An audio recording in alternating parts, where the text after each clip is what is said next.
they plan to make history here this evening. What's going on, everybody? Where are we at? The AFC Divisional? No, that was last week. We're in the Conference Championships. Hey, Conference Championships. We got just one more of these. Like week 20. Week 20. That's what we say. Last week, decent. What were we... What were you? Let's just go with you.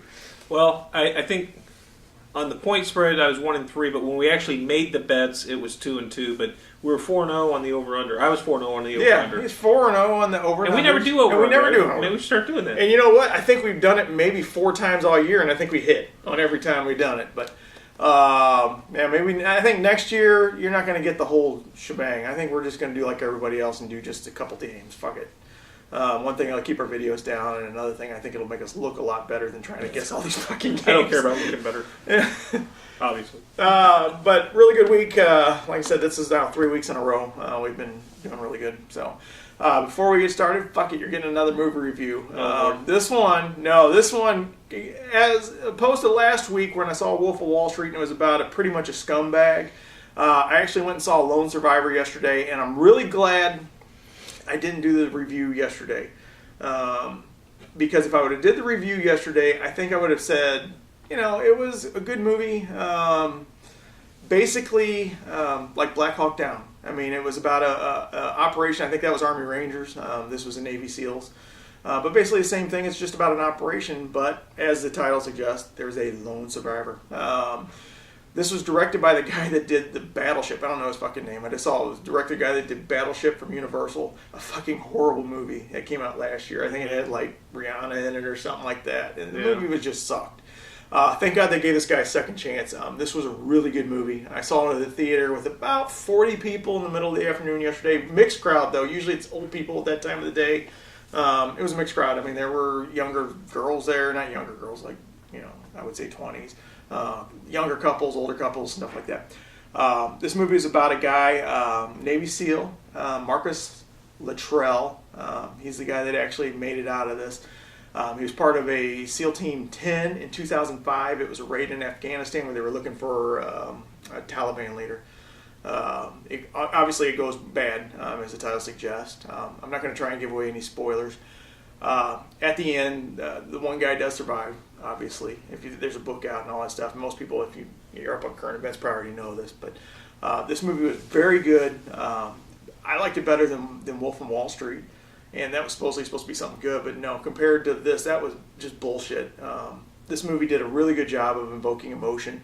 I can't watch United Flight 93. I was trying to tell him about it. It was about where the hijackers and, or the World Trade Center and all that stuff. I can't watch it because I just get so fucking mad. This one here, it invoked the same emotion. Like I said, a lot of people died during this thing. And at the end of this movie, they did a real good job of tying up the actual people with what happened in this movie. It's kind of like a montage at the end of the movie of the actual people that were involved in this. And I shit you not, people crying in the theater. It was that emotional. There's a song that's "Heroes for Just One Day." It sounded familiar, but it didn't. It wasn't somebody redid it. So I actually looked it up. It was Peter Gabriel, which I hate. I hate Sledgehammer. I want to punch somebody every time I hear this. But Peter Gabriel did a thing of the "Heroes for Just One Day" as a real. And like this one lady, you could just hear her sobbing. Obviously, you could tell it was probably a thing where she had lost somebody in the military, maybe even during Afghanistan. But I'll tell you what. I had to book it out of this one, too, because I started choking up. So I had to get the hell out. Good movie. Evoked a lot of emotion. If you would have caught me right there and said those people deserved it or something like that, I would have probably beat you to death right there. I was like that fired up after the movie. Unfortunately, all I can do is come home and play Call of Duty. And I kicked ass last night. I was that fired up. So go see it. I liked it better than Wolf of Wall Street. So, boom. Interesting tidbit, though, on Wolf of Wall Street. I heard this today. 506 F-bombs in that movie. Yeah, it's the most cursing. If you watch Casino, 506. And like I said, the same guy that did Casino did it, and it was. If you ever watch Casino, it's like holy. But I mean, I cuss, so to me it was just like words. I mean, it doesn't. It's a word. I mean, you can F-bomb all you want. It's a stupid word. It doesn't affect me one way or another.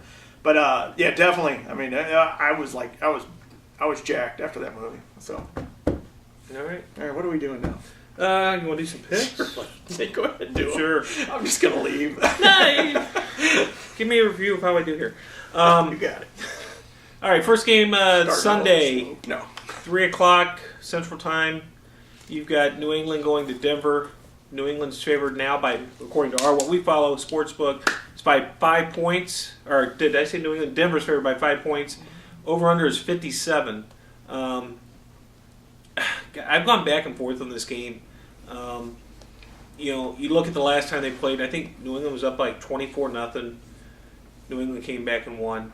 I worry about Denver in the defense. They've got some injuries. They lost another cornerback, starting cornerback last week with, I think it was an ACL tear. So he's out. He's done. I kind of look at defensively. Denver is, I think, 7 in football against the run, which is what New England over the last 3 or 4 weeks has started to kind of go to. Had to, yeah. And New England is 30th against the run. And I think last time that they played, Sean Marino had like 224 combined yards. Expect him to possibly have another game like that. I've been leaning all week toward taking New England to cover in this game. But my gut's telling me that Denver's going to win by 7 or more. I don't know why. So I'm taking Denver. I'm going to take the over. I think this will be a high-scoring game. I did take a look. Sunday is supposed to be 58 and sunny in Denver. Beautiful. So I expect this to be a good scoring game. I like Denver to cover and the over. Yeah, I was. I'm not even joking. It's exactly what I did. Tom Brady has made Peyton Manning his bitch for like forever. I mean, I don't know what the hell it is. I mean, like 10-4 against him or something. Yeah, it's crazy. I think he's won 10 out of the 14, and I mean, he's made him his bitch. But I think Tom Brady's always had guys like Wes Welker, Hernandez, so he doesn't have them right now. The Broncos we just saw have covered, I think, won 13 of their ball games by 7 or more. So I expect this to be the same. The only thing that's different than the game that happened a couple weeks ago or whatever is this one is in Denver. Yeah. So I think that right there gives the edge to the Broncos. And like you were saying, I think their run game's going to show its head. And just I don't think that there's going to be an answer from the Patriots. The over/under was 57. Yep. Give me that over. Yeah. Both these defenses ain't that good. 30-27. Yeah. That's a push. As the football guru says, that's an easy over. Yeah. Yeah. I wouldn't be surprised either. No, it's a little thing on Twitter. He came on last week and says, and I was like, because he's like, well, I'm going to be 7-0 or whatever if the over on the Broncos game hits and if the Broncos cover. And I'm like, that's never really easy. Or he said something like, I don't know. If I get under, I'll tie you or something like that. And he goes, oh, it's an easy over. And guess what? He didn't do it. Now, I was afraid it was going to go overtime. If it went overtime, right. I'd been like, fuck that bullshit. But anyway, nothing's easy. Yeah. What's next? Next game, Sunday night, you've got San Francisco going to Seattle. Seattle's favored by 3.5. Over-under right now is at 39.5. I know we always talk about this all year. It's so difficult to play in Seattle. If I look at these two teams, I think defensively they're very comparable as far as how they're playing. I think San Francisco is stronger in the front seven. I think Seattle is stronger in the secondary. I